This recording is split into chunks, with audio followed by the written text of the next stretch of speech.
Hoje, irmãos, quando eu vejo tudo que Deus já fez na minha vida, eu falo: Senhor, como é bom servir o Senhor, como é bom servir a Jesus. Hoje Jesus me deu uma família linda, um ministério lindo, obreiros, irmãos, uma bênção, e eu falo: Jesus, muito obrigado, só o Senhor para fazer isso, irmãos. Irmãos, minha esposa hoje não pôde estar comigo, da outra vez também não. Da outra vez o meu filho não estava se sentindo bem, ela precisou ir para o hospital, e hoje nós estamos em processo de mudança. Então ela não conseguiu estar porque está arrumando as coisas lá. A gente tem campanha no monte, hoje é o último dia também da campanha no monte.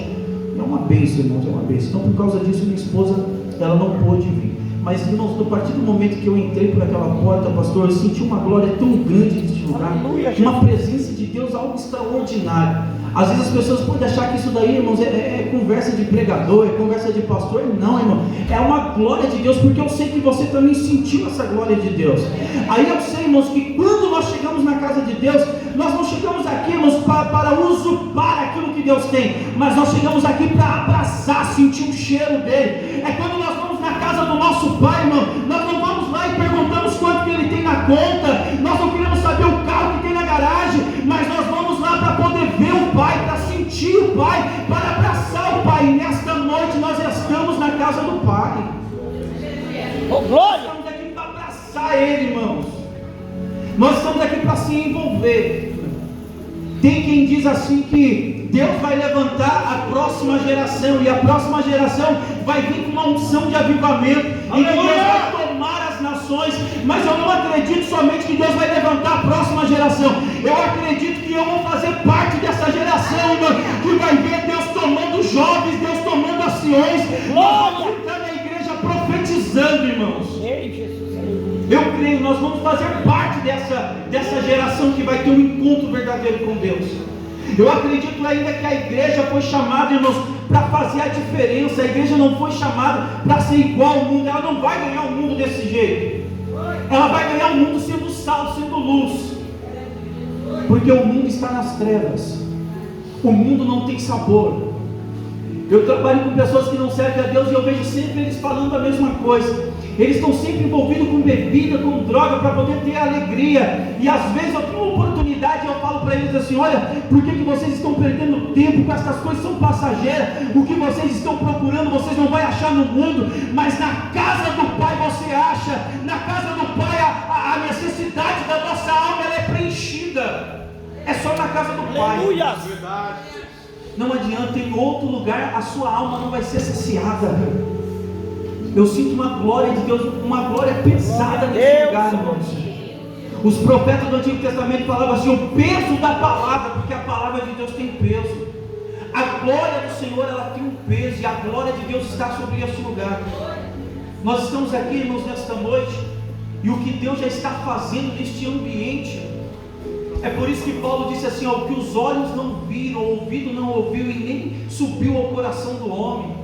É Deus dizendo assim: você está preparado para viver aquilo que eu tenho para manifestar para você? Glória a Deus! Ou você vai se contentar somente com um arrepio na pele? Ou você vai se contentar somente sentindo a presença de Deus num dia de culto somente? Ou você vai vir os 40 dias dizendo: Senhor, hoje a glória que o Senhor vai derramar vai ser diferente da de ontem. Ontem foi bênção, mas hoje vai ser melhor. E amanhã, se o Senhor achar por bem acrescentar mais um dia de vida, amanhã vai ser diferente também. Verdade, Deus. Porque Deus nos chamou para viver novidade de vida, irmãos. Nós vamos viver coisas novas no Espírito. É por isso que Jesus, ele disse: Deus está à procura dos verdadeiros adoradores, que adoram o Pai em Espírito e em verdade. Deus está à procura. Imagina nesta noite, João falou que Jesus passeava no meio do candelabro. Imagina nesta noite Jesus passeando no meio da igreja, procurando os verdadeiros adoradores. Mas aprove a Deus já juntar um povo aqui nesta noite, e eu pude sentir a presença de Deus. É porque aqui tem verdadeiros adoradores, irmãos. Aleluia! Abre comigo Ezequiel capítulo 37. Louvado seja o nome do Senhor. Obrigado, meu rei. Ezequiel capítulo de número 37. Irmãos, 40 dias é só para crente corajoso. Eu ouvi uma ilustração: tem pessoas que estão envolvidas, e e tem outras que estão comprometidas. Meu Deus! É diferente. Envolvida é uma coisa, comprometida é outra. Meu Deus. Na ilustração diz assim, ó, se eu for fazer um omelete de bacon, quem está envolvido e quem está comprometido? A galinha ou o porco? E aí a pessoa tem que desvendar quem faz o quê. E a galinha ela está envolvida, ela bota o ovo e dá para fazer o omelete, mas ela continua viva. Mas o porco não, o porco está comprometido, porque ele tem que morrer. Meu Deus. É por isso que o Evangelho, irmãos, Jesus não chama eu e você para viver a minha vida e a sua vida. Ele chama para você morrer, para que Ele possa ressuscitar e você viver aquilo que Ele tem para você. Não é tempo mais de nós falarmos assim, Deus, eu não quero fazer isso, eu não gosto disso, eu não gosto daquilo, porque Deus está olhando o céu e está falando assim, mas não é para você gostar, não é para você, é para Ele, filho. Tudo dele, por Ele, para Ele, são todas as coisas. Irmão, só entra nesse manancial de água quem está comprometido. Quem está envolvido vem um dia, no outro não vem. Às vezes vem no começo, depois só aparece no final. Mas quem está comprometido fala, não, eu vou vencer as barreiras, eu vou dar o melhor, eu vou até o final. O pastor não está sozinho, a pastora não está sozinho, os obreiros não estão sozinhos. Eu estou disposto do primeiro até o último dia, porque eu estou comprometido com esta obra. Glória! Comprometido é uma coisa, envolvido é outra. Ezequiel 37, verso 1. A epígrafe diz: a visão de um vale de ossos secos. Veio sobre mim a mão do Senhor, e o Senhor me levou em espírito, e me pôs no meio de um vale que estava cheio de ossos. E me fez andar ao redor deles, e eis que eram muito numerosos sobre a face do vale, e estavam sequíssimos. E me disse: filho do homem, poderão viver estes ossos? E eu disse: Senhor Jeová, tu sabes.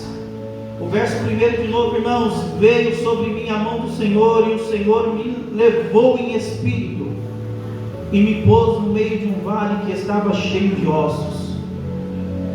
Tema muito propício para os nossos dias, porque quando nós vemos o povo de Israel vivendo o período que eles estão cativos no meio da Babilônia, é só um período de 70 anos, mas o que acontece com eles, irmãos, é algo que nunca aconteceu antes.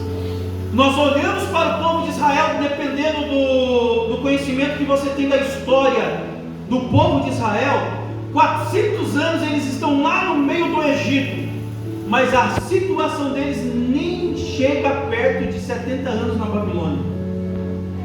O que acontece no Egito, que faz com que a Babilônia seja superior do que o Egito no estado de deixar o crente, eu vou falar o crente, como um vale de ossos secos. Meu Deus. O Egito, 400 anos, não tem poder para oprimir a forma que a Babilônia tem durante 70 anos.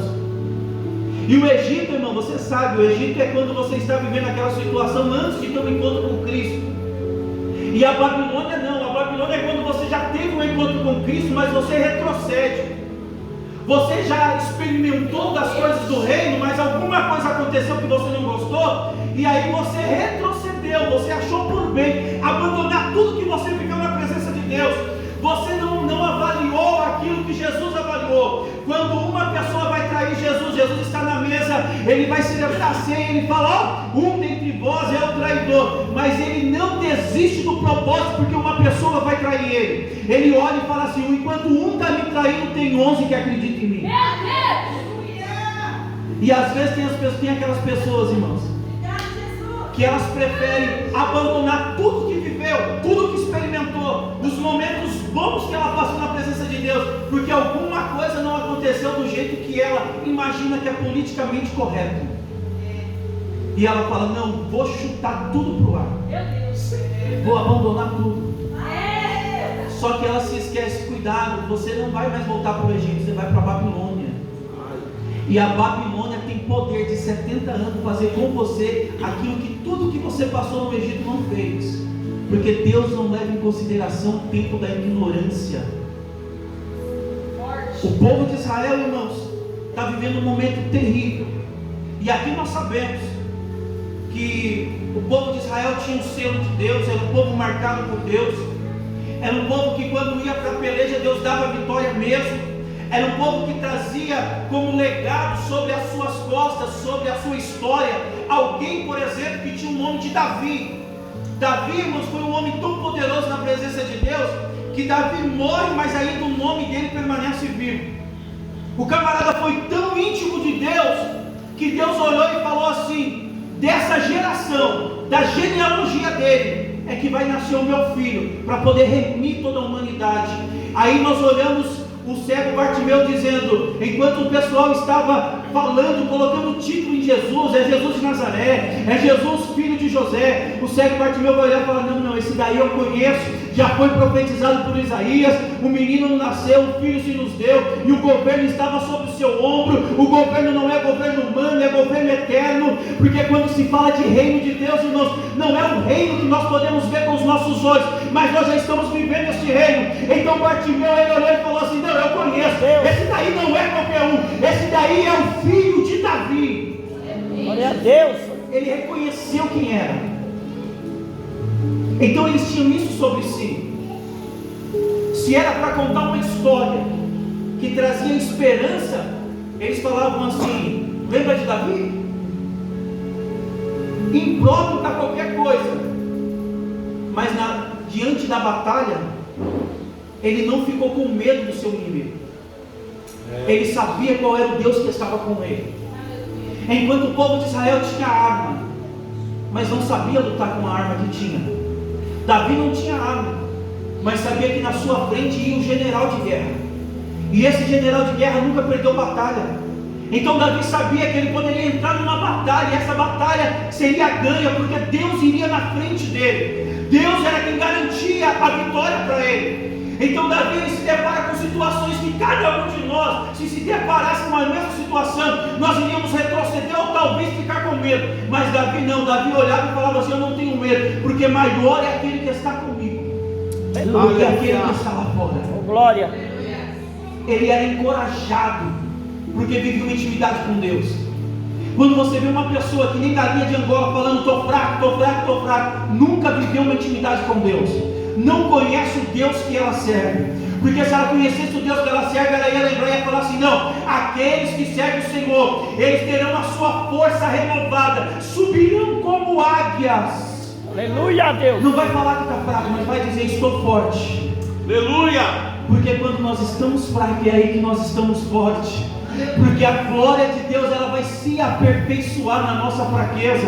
Há momentos que nós não queremos nem sair de casa. Há momentos que nós não queremos mais nos envolver com as coisas da igreja, com as coisas do reino, com as coisas de Jesus. Mas há momentos também que o Espírito Santo, ele dá um brado dentro de nós. Ele nos traz para a realidade. É que é Deus falando conosco assim: por que você não quer fazer? Eu não perguntei se você quer, eu estou mandando vai. Há momentos que Deus precisa dar um choque de realidade em cada um de nós. Verdade, Jesus. Só que Israel esqueceu disso. Então Deus permitiu que a vara de corrigir, que agora tem por nome Nabucodonosor, viesse e disciplinasse Israel. Mas eu não quero colocar uma imagem na sua cabeça de um Deus tirano, que se você não fizer o que Ele quer, Ele vai te disciplinar. Não. Deus não quer que ninguém se relacione com Ele por medo, mas Deus quer que se relacione por amor. Deus quer que você honre Ele. E não tem outra forma de honrar a Deus a não ser através do relacionamento. Nós, irmãos, honramos a Deus. Como que nós honramos a Deus? Quando nós somos fiéis a Ele na ausência dEle. Mas nós sabemos que Deus, Ele é onipresente, Ele está em todo lugar. Como que eu posso honrar a Ele na ausência dEle? Se Ele está aqui mesmo que eu não vejo, então Deus vai resolver a situação. Se Ele não pode se ausentar do lugar, então Ele vai ficar invisível, Ele está em espírito. Mas aí Ele está olhando o nosso coração, as nossas atitudes. Porque honrar quando você está na presença é fácil. E Deus não quer bajuladores. Deus quer pessoas que o adorem, mas adorem com sinceridade, sem receber nada em troca. Por isso que nós cantávamos aquele hino e parece que o povo já não canta mais o povo de Deus. Se Deus fizer, Ele é Deus, mas se não fizer, continua sendo Deus. Então, irmãos, ainda que Deus não está de forma visível, mas nós honramos a Ele, porque ainda que nós não estamos vendo, ainda que os nossos líderes não estão perto, no momento que nós estamos sozinhos, diante de alguma situação, nós nos mantemos fiel. É Daniel nos ensinando também. Não importa qual seja a ordem do mundo, não importa qual seja o decreto que está estabelecido, mas o meu Deus eu não troco, o meu direito de primogenitura eu não venho pelo prato de mentira. O diabo pode oferecer o que for, se chegar muito perto eu vou meter o pé, o prato de lentilha vai longe, mas o meu Deus eu não troco, porque eu sei o que é servir um Deus de verdade. Essa é a honra que Deus procura. Quando você consegue fazer isso, ainda que ele não esteja de forma visível, mas eu sinto Deus, eu vejo Deus através do meu irmão, eu vejo Deus através do próximo, eu vejo Deus através das pessoas. Eu não preciso ver Deus, mas quando eu olho para você, eu consigo imaginar como que é Deus. Por quê? Porque nós somos imagem e semelhança desse Deus. Glória a Deus, aleluia. Só que o povo virou as costas para Deus. Deus precisou disciplinar. Deus usa Nabucodonosor, a Babilônia vai com 3 investidas contra Israel. Na primeira investida que a Babilônia dá contra Israel, irmãos, vai levar os jovens, os príncipes, aqueles que eram nada, e ali Nabucodonosor vai levar eles para o palácio. Qual é a intenção de Nabucodonosor? Eu quero trazer a nada, eu quero trazer aqueles que são top, aqueles que estão acima dos outros. Por quê? Porque quando eu estiver governando o mundo inteiro, eles vão me ajudar a governar o mundo.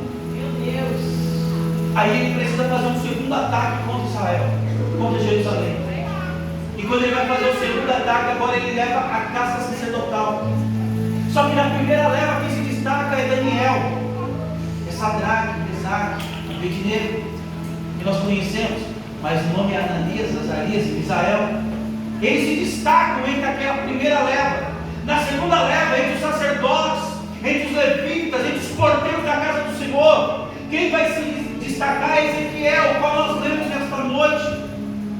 E na terceira leva, Nabucodonosor não quer levar ninguém. A ordem que ele dá é para o seu general Nabuzaradã. Ele vai destruir toda Jerusalém, vai tacar fogo em tudo, vai derrubar o templo que Salomão edificou. A arca se perde, ela some. E agora quem fica, irmãos, fica vivendo uma crise existencial. Por quê? Porque eles perderam a sua fortaleza, eles perderam o lugar de adoração, e eles não têm mais a presença de Deus. Meu Deus!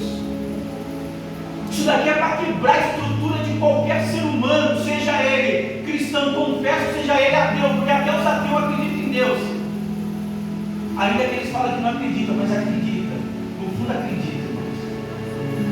Porque o nosso Espírito testifica que fomos criados por Deus. Então agora eles estão vivendo uma crise terrível. A cidade está destruída. Jeremias está olhando para tudo aquilo lá e Jeremias não entende. A Bíblia nos fala que em todo momento Jeremias está chorando pela nação. Jeremias está vivendo algo que é contrário à sua vontade. Quer saber se Deus vai te usar ou se Ele está te usando? É se o que você está fazendo é contrário à sua vontade. Quando o que você faz não é a sua vontade, Deus te usando. Meu Deus! Jeremias queria ser sacerdote. Deus falou, não é, vai ser profeta. Aí falou, profeta, vai ser profeta. Jeremias vê toda a situação, cidade destruída, os muros derrubados, a cidade pegando fogo. Jeremias vai subir em cima de um monte, irmãos.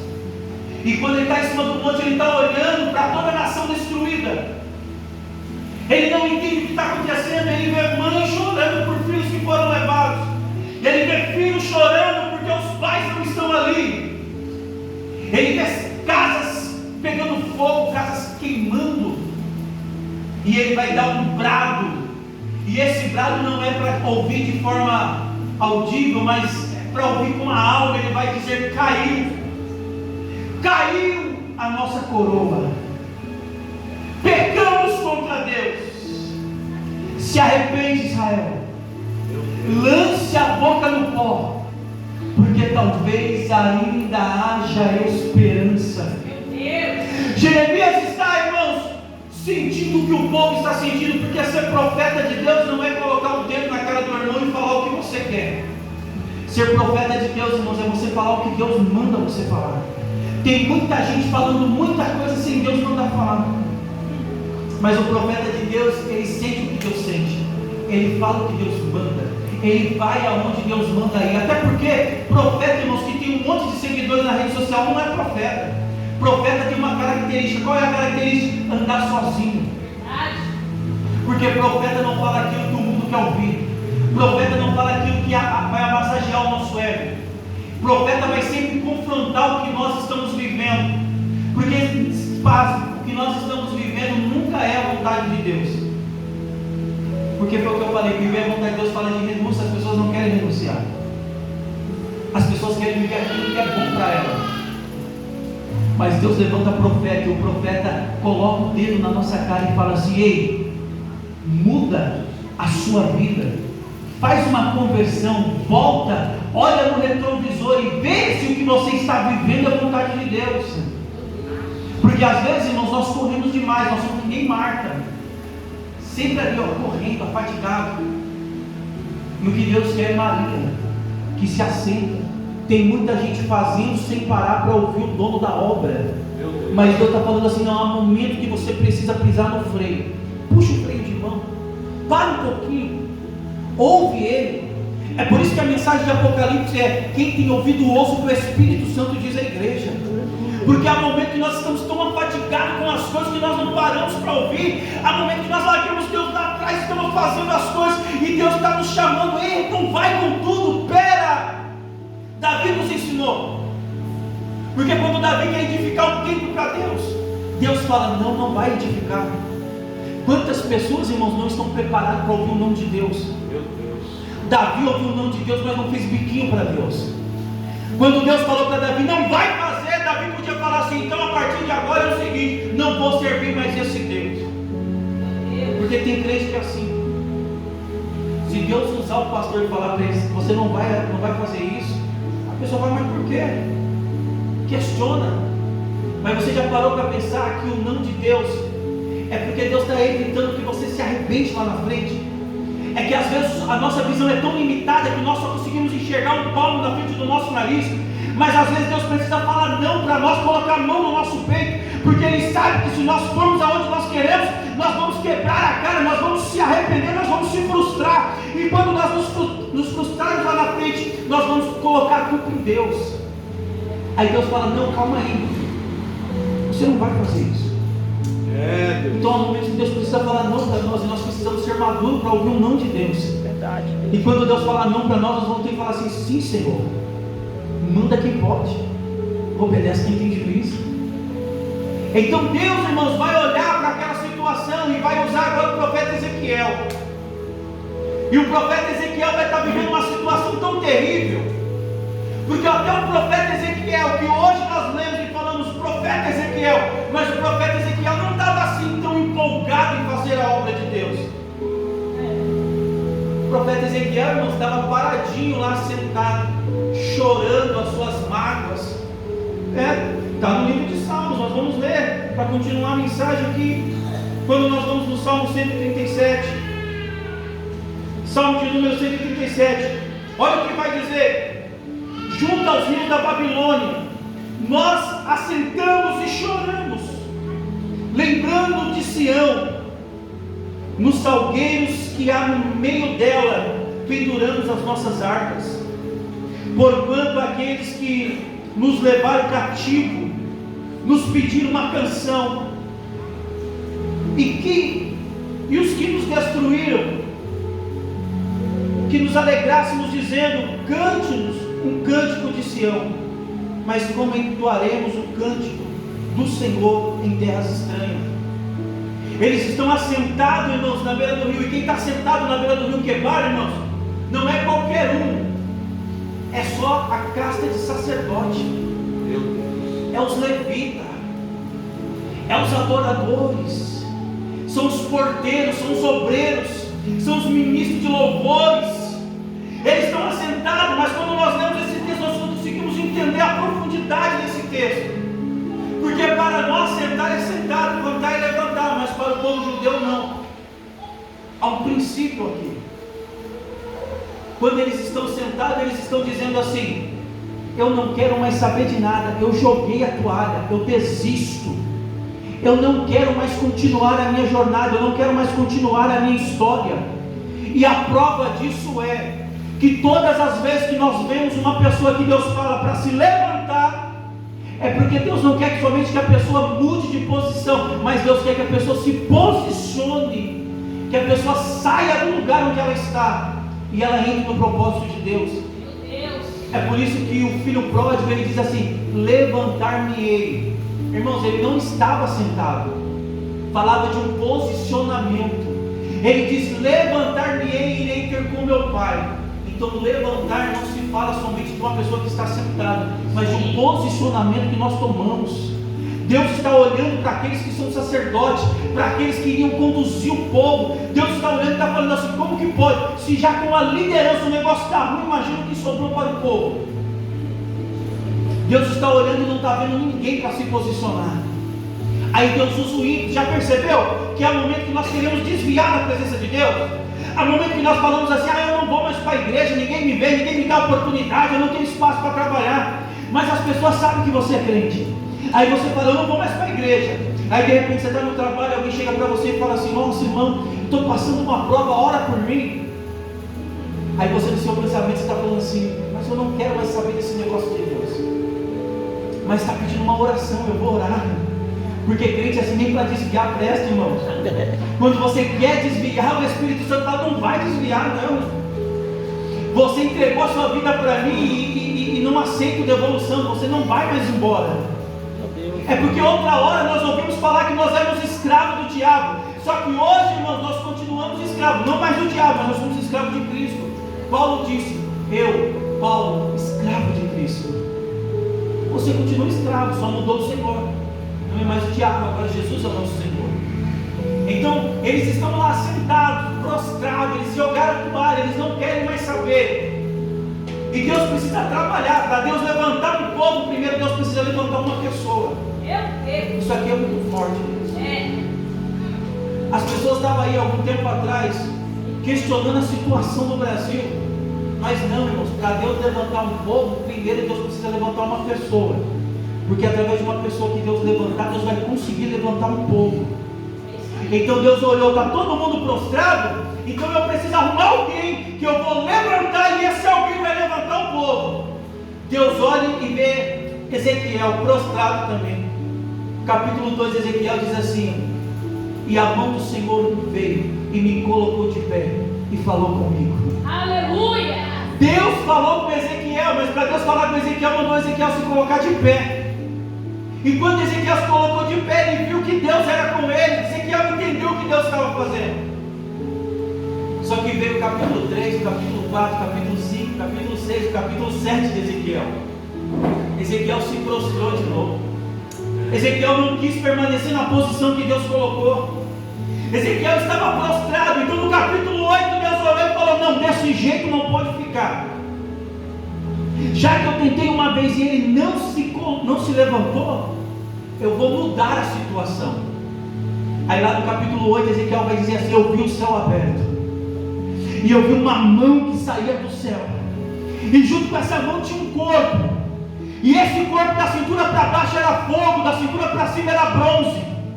Agora não foi mais Deus que falou com Ezequiel, mas a mão veio e pegou Ezequiel pelo cabelo. Porque quando Deus fala com você e você não obedece a Deus e não se prepara, primeiro Deus fala. Se você não quer ouvir o que Deus está falando, de uma forma ou de outra você vai ter que entrar no propósito de Deus. Isso aí! Deus, quando nós falamos do oleiro, parece que não mexe muito com o nosso entendimento, com o nosso coração, porque olaria, o oleiro não tem muito a ver com a gente. Mas pensa no pedreiro, irmão, no pedreiro. Porque o pedreiro, quando ele quer assentar um tijolo, e parece que o tijolo não entra no lugar onde ele quer colocar. Eu sei, você já viu, porque eu já vi também. Ele pega o tijolo e ele vem com a colher e ele começa a bater. Ele vai quebrando o tijolo até o tijolo encaixar certinho naquele lugar. É Deus dizendo assim: nem que eu preciso te quebrar, mas você vai encaixar no meu propósito. Queira você ou não, queira o inferno ou não, o que Deus determinou para você fazer, você vai fazer, e o nome dele vai ser glorificado. Aleluia! Quem mandou você levantar a mão e aceitar Jesus agora, irmãos? Meu Deus! Viva o que ele tem para você. Pastor, mas viver servindo a Deus, o negócio não é fácil. O salmista olhou para nós E eu falo que olhou para nós porque é projeção profética. Ele diz assim: muitas são as aflições do justo, mas de todas elas o Senhor o livra. Você acha que Deus vai te abandonar nessa prova? Não vai nada, irmãos. O diabo vai até tentar te botar medo, porque o medo, irmãos, é coisa do diabo. Deus não nos deu espírito de covardia, mas deu espírito de ousadia. Sabe quando eu falei de pessoas envolvidas e pessoas comprometidas? Quem está envolvido, irmão, se alguém falar assim: ó, tem um leão ali, ele vai querer correr longe, ele vai dar a volta, ele vai falar: não, eu vou passar por outro caminho. Agora, quem está comprometido com a obra, se alguém falar tem um leão ali, ele vai dizer: aonde que está? Eu vou matar ele agora. Porque quem está comprometido sabe que nada pode ameaçar a obra de Deus. É isso aí. Comprometido, irmão, vai com tudo para cima. Maravilha. Sabe aquele coxo que estava lá no tanque de Betesda? Todo mundo que estava lá, a Bíblia diz que recebia, era curado. Ainda que não tem prova de quem foi curado lá, mas bem, diz que quando a água era agitada era curado, e a pessoa que estava enferma era curado. Então estava todo mundo esperando o mover das águas. Jesus entra naquele ambiente ali e fala: tem alguma coisa errada aqui.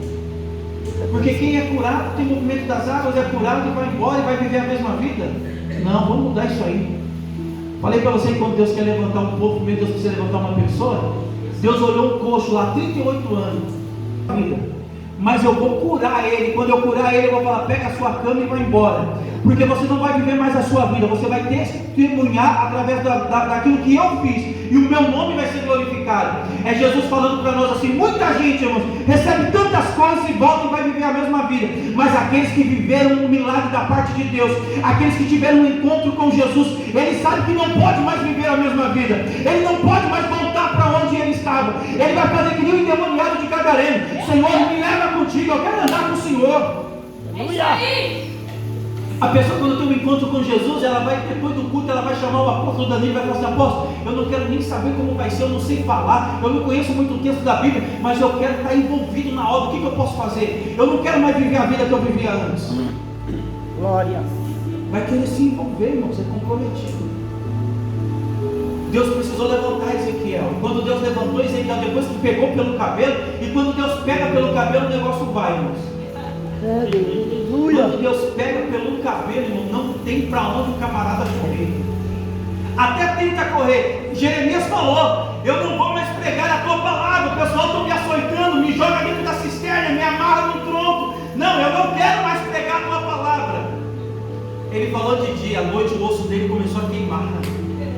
Não tem como, irmão, é o jeito de Deus pegar pelo cabelo. É isso aí. Vai ter um momento que você vai viver situações assim. Todo mundo, irmão, que serve a Deus, ou pensou em desistir, ou está pensando em desistir, ou vai pensar em desistir. Meu Deus.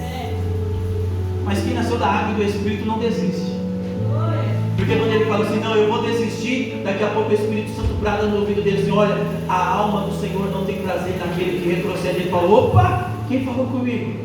Não vou parar não, eu vou continuar marchando. Então Deus levantou Ezequiel. Aí nós vamos para o capítulo de número 37. E ali, irmãos, fala assim que o Senhor levou ele em espírito. Aí é uma discussão se é o Espírito Santo, se é o Espírito humano, mas não importa. O que importa é que Deus levou ele em espírito. Porque o que Deus queria mostrar para Ezequiel, irmãos, não conseguiria mostrar na carne. Tem muita gente que não consegue romper a barreira da carne. Meu Deus. Irmãos, orar 5 minutos, irmãos, isso daí nunca foi oração. Você vir para a igreja, colocar um joelhinho no chão e ficar com o outro em pé, porque você quer levantar rápido, isso daí não é oração. Oração é você não estar nem aí com horário, você se derrama na presença de Deus. Jesus olhou para os discípulos e falou: você não pode ficar comigo nem 1 hora? Se falou para eles 1 hora, irmãos. Tem muito crente que vai ficar 2 minutos orando na presença de Deus, com a boca no pó, com o joelho no chão. Jesus deu um alerta quando ele está passando o sermão do monte, no capítulo 6 de Mateus, no versículo 6, quando quiser falar com o teu pai, entra no teu quarto, fecha a porta e fala com o pai no secreto. Se Jesus está estabelecendo ali uma lei, porque é uma lei, irmãos, é porque um princípio foi quebrado. Toda lei que Deus estabelece é porque o princípio foi quebrado. A prova disso é que que quando Caim mata Abel, o princípio foi quebrado. E por isso que tem a lei, não matarás. Porque o princípio é, só Deus dá vida, só Deus pode tirar. Então quando Deus estabelece uma lei, é porque Ele está denunciando que o princípio foi quebrado. Então Ele está falando, ó, estão quebrando o princípio aí, o pessoal não está conseguindo mais orar, não está conseguindo mais buscar. Então Ele fala, entra no quarto, fecha a porta e fala com o Pai do secreto, porque o Pai que está no secreto, Ele vai responder. O certo era, o Pai que está no secreto vai ouvir, mas Ele está falando, não. Enquanto você fala, você pode falar no quarto, você pode falar na igreja, você pode falar no trabalho, em todos os lugares Ele te ouve. Mas é só quando você deixa exclusivo o lugar de intimidade, aí Ele responde. Meu Deus. Tem muita gente que ora, Deus ouve, mas Deus não responde. E tem outros que Deus responde. Por quê? Porque é coisas de Deus, é coisa no Espírito. Então aqui eu já vou encerrando a mensagem, irmãos. Deus precisava mostrar para Ezequiel a situação do povo de Israel. Só que na carne não dava. Não tinha como Deus mostrar para um homem que estava prostrado, sentado, jogando a toalha, dizendo assim, não, eu desisto de tudo. Deus precisou primeiro trabalhar ele, tratar ele. Aí Deus mostrou a situação. Então em espírito ele conseguiu ver como é que estava a situação. E você já percebeu que as coisas profundas da parte de Deus, Deus só revela em espírito? Não adianta. Jejuar ainda é necessário para a igreja. É isso aí. Propósito ainda é necessário para a igreja. Não adianta a pessoa bater um pratão de feijoada e achar que Deus vai usar ela daquele jeito. Não, vai fazer propósito, vai orar, vai descer na presença de Deus, que Deus vai revelar os mistérios do céu. Paulo disse, olha, vocês são o templo do Espírito Santo. E quando Paulo, templo, irmão, daquele templo lá de Salomão, o templo que depois Herodes também reformou, é aquele templo que Paulo está trazendo em mente. Então o povo entende, opa, o templo tinha 3 repartições. Tinha o átrio, o lugar santo e o lugar santíssimo. Então entende, opa, eu sou o templo, então eu também tenho 3 repartições dentro de mim: corpo, alma e espírito. Com o meu corpo eu consigo ir até o átrio, com a minha alma eu consigo ir até o lugar santo, mas só em espírito eu consigo ir até o santo do santo. É só quando eu me envolvo com as coisas do espírito, irmãos, que você vai conseguir ver as coisas que Deus tem para manifestar, as coisas que Deus tem para concretizar. Irmãos, 2023 vai ser um ano diferente. 2023 vai ser um ano de você colher aquilo que você plantou em 2022. 2023, irmãos, não é mais um ano de nós falarmos assim, ó, vai ser terrível para a igreja, não. Ó, quando nós olhamos para a Bíblia, todo avivamento vem depois de uma crise. Nós não passamos aí uma crise? Então Deus está preparando a igreja para um grande avivamento. É por isso que eu falei, tem gente que fala, Deus vai levantar uma próxima geração. Não vai levantar uma próxima geração. O que Joel profetizou, nós vamos viver. Nós vamos chegar na igreja, irmãos, e nós vamos ver os senhorzinhos de idade falando assim, eu quero uma oportunidade. Quando a oportunidade for dada para ele vai falar assim, esta noite eu estava dormindo, Deus me deu um sonho, o sonho era que a glória de Deus enchia a casa. Aí outra pessoa vai levantar lá atrás e vai dizer assim, eu tive o mesmo sonho. Aí de repente os jovens, a mocidade vai começar a profetizar, e vai olhar para a igreja e vai começar a profetizar, assim como foi nos dias, aleluia, do Pentecostes, também vai ser nos dias de hoje. Deus vai derramar do seu Espírito, encher a sua glória. Aleluia. Nós vamos viver esse tempo, irmãos. Verdade, Deus. Eu não acredito que isso aí vai ser só para a próxima geração. Não acredito. Eu quero viver isso daí. Eu quero ver as coisas que homens naturais não podem ver, porque homens naturais não discernem as coisas do Espírito. Eu quero vir para a igreja, irmãos, e quando eu olhar na porta da igreja, eu não vou ver os obreiros na porta, mas eu vou ver coluna de fogo na porta. É isso que eu quero ver quando eu vim para a igreja. Quando eu chegar na igreja, eu não quero ficar dando ouvido a conversinha fiada, mas eu quero estar centrado, eu quero estar no centro da vontade de Deus. Eu quero ver o que o céu tem para revelar para a terra. Eu quero ver o que Jesus vai revelar na noite. E quando a palavra chegar, eu quero estar atento à palavra, porque é no meio da palavra que o Senhor vai alimentando a nossa alma, o nosso espírito. Aí quando quando nós saímos daqui, a glória que nós sentimos aqui, nós vamos levar para a nossa casa, nós vamos levar para a faculdade, nós vamos levar para a escola, nós vamos levar para o trabalho, nós vamos entrar dentro do ônibus, as pessoas vão olhar para nós e vai dizer assim, mas o que está acontecendo com aquela pessoa? E alguém vai dizer assim, é tudo crente desviado, vai dizer assim, não, aquilo ali é crente, ele está cheio do Espírito. E aí a outra pessoa vai falar, e como que faz para acontecer aquilo ali? Aí você, tomado do Espírito, você vai chegar dentro do ônibus para a pessoa e vai falar assim, receba o Espírito Santo de Deus.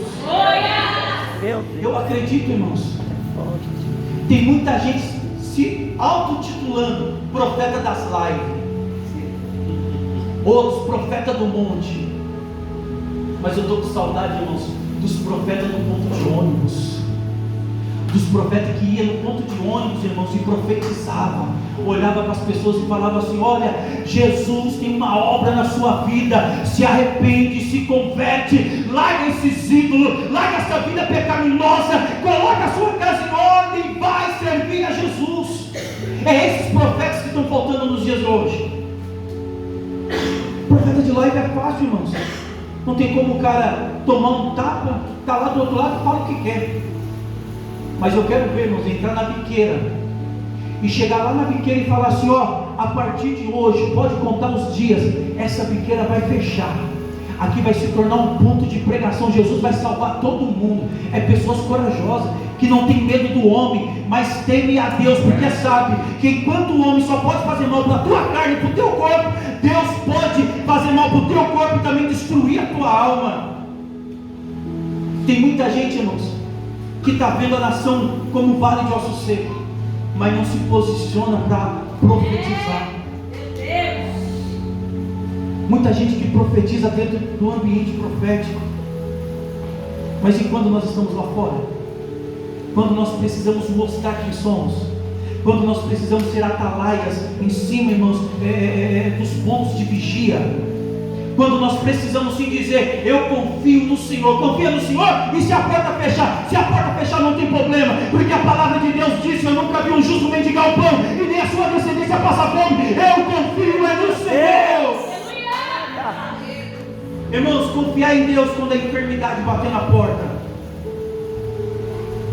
quando o médico fala assim, olha, o seu diagnóstico está aqui, ó, não tem mais jeito. Você sair da sala do médico, pegar aquele papel com diagnóstico, uma receita, colocar no bolso e falar assim, isso aqui para mim não vale, o que vale é o que sai da boca do meu Pai. Eu sei que se Deus quiser Ele pode curar, mas se Ele não curar, se o Senhor quiser e me levar desta forma para o céu, o importante é que eu entre no céu, o importante é que eu tenha a coroa da vida, o importante é que eu encontro com o meu Senhor. Não vai ser enfermidade que vai me tirar do propósito, não vai ser emprego que vai me tirar do propósito. Eu não vou negar a minha origem, eu não vou trocar os meus propósitos, eu não vou trocar os meus princípios. Pessoas assim que Deus quer, pessoas que olham para o vale de ossos secos e dizem assim, pode até ser um vale de ossos secos, está sequíssimo, mas tu sabes, Senhor, se o Senhor mandar profetizar, eu vou profetizar e a história vai mudar. Porque, irmãos, acreditar em alguém quando alguém já é alguém é fácil, e acreditar em alguém quando esse alguém ainda não é ninguém, quando está lá na sarjeta, quando está lá maltrapilho, quando está lá passando fome, passando necessidade, você estender as mãos para ele e falar assim, ei, se levanta, Jesus vai mudar a sua história. Para cada dia de vergonha, Deus tem dupla honra para você, rapaz. E se você se colocar de pé, Deus vai salvar a tua casa, a tua família, vai restaurar o seu lar. É pessoas assim que Deus quer levantar, irmãos, nos nossos dias. Deus! Aqui eu finalizo. Viver coisas normais qualquer um vive. Estar na presença de Deus com sandália no pé, até Moisés teve, irmão. Mas aí Deus precisou falar assim, Moisés, tira a sandália do seu pé. Imagina a cabeça de Moisés, Senhor, mas 40 anos não, 20 anos eu estou andando aqui no deserto, eu estou andando com essa sandália no pé, como é que agora o Senhor manda eu tirar a sandália do pé? Moisés, aí Deus falando com Moisés, eu imagino, irmãos, é coisa do Espírito, Deus falando assim, Moisés, 20 anos você andou no deserto normal, natural, como todo mundo anda. Você acordou de manhã para ir trabalhar, deu seu horário de serviço, você voltou para sua casa, na terça você foi para o culto, na quinta você foi para o culto, normal como todo mundo. Só que o lugar que você está pisando não é mais um deserto normal. Aqui essa terra é minha, Moisés. E a sandália aqui, Moisés, é algo que vai atrapalhar o meu relacionamento com você. Essa sandália, se você não tirar, quando as coisas não for do jeito que você quer, você vai falar assim: não, eu vou voltar, eu tenho um plano B. Então Deus está falando assim: tira a sandália dos teus pés, porque o que eu vou tratar com você a partir de agora não tem mais plano B na sua vida. Agora você vai ter que pular de cabeça, entrar nas águas do Espírito para viver a minha vontade. Aleluia. Moisés teve que tirar a sandália dos pés. Às vezes nós precisamos tirar a sandália do pé. Às vezes nós precisamos esquecer do plano B e viver aquilo que Deus tem para nós. Quem crê nessa palavra, dá uma linda salva de palmas, Senhor Jesus.